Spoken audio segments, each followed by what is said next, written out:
నేను గత 8 సంవత్సరాలుగా ఇండిపెండెంట్గా ఒక వ్యక్తిగా సంస్థను నడుపుతూ చేస్తున్నటువంటి ప్రయత్నాలని అడ్డుకట్ట వేయడానికి మొదటి రోజు నుంచే ప్రయత్నం జరిగింది అధ్యక్ష.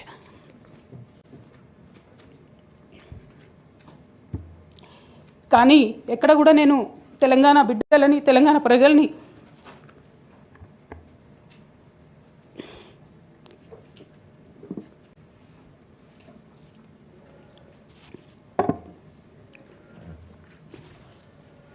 వాళ్ళను డిసప్పాయింట్ చేయదు కాబట్టి నవ్వుతూ పనిచేస్తూ వెళ్ళిపోయిన అధ్యక్ష ఇప్పుడు నా దగ్గరికి ఎప్పుడు పెద్దవాళ్ళు పైరవికారులు కాంట్రాక్టర్లు ఎవరు రాలేదు అధ్యక్ష.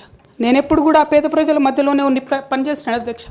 నా దగ్గరికి వచ్చినటువంటి బీడీ కార్మికులు కావచ్చు, బీడీ టేకేదారులు కావచ్చు, అంగన్వాడీ టీచర్లు కావచ్చు, ఆశా వర్కర్లు కావచ్చు, ఐకేపీ ఎంప్లాయీస్ కావచ్చు అధ్యక్ష, అదేవిధంగా జిహెచ్ఎంసీ కార్మికులు కావచ్చు అధ్యక్ష, టీచర్లు కావచ్చు అధ్యక్ష, నిరుద్యోగులు కావచ్చు, ఆడబిడ్డలు కావచ్చు, సింగరేణి ఉద్యోగులు కావచ్చు, కరెంట్ ఎంప్లాయీస్ కావచ్చు, ఎవరు వచ్చినా అధ్యక్ష నేను కాదనకుండా నాకెంత వీలైతే అంత పనిచేసి పెట్టేటటువంటి ప్రయత్నం చేసిన అధ్యక్ష.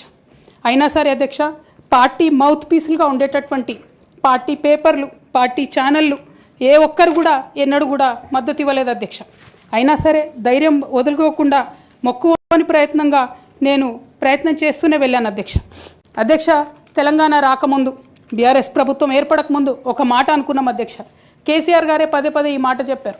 ఉమ్మడి రాష్ట్రంలో మనకు కాంట్రాక్ట్ వ్యవస్థ వచ్చింది, మరి కాంట్రాక్ట్ ఎంప్లాయీస్తోని అవుట్సోర్సింగ్ ఎంప్లాయీస్తోని దేశానికి నష్టం జరుగుతుంది, రాష్ట్రానికి నష్టం జరుగుతుంది, అందరికన్నా ఎక్కువ తెలంగాణ యువకులకు నష్టం జరుగుతుందని చెప్పారు అధ్యక్ష. ఆనాడు వారు సరదాగా ఒక మాట అనేవాళ్ళు, అందరికీ కాంట్రాక్ట్ పోస్ట్ ఉంది, మరి ముఖ్యమంత్రికి కూడా కాంట్రాక్ట్ పోస్ట్ ఉంటుందా అని చెప్పి ప్రశ్నించేవారు అధ్యక్ష. కానీ తెలంగాణ వచ్చిన తర్వాత 10 ఏళ్లలో కూడా కాంట్రాక్ట్ వ్యవస్థను మనం రద్దు చేసుకోలేకపోయినాం అధ్యక్ష.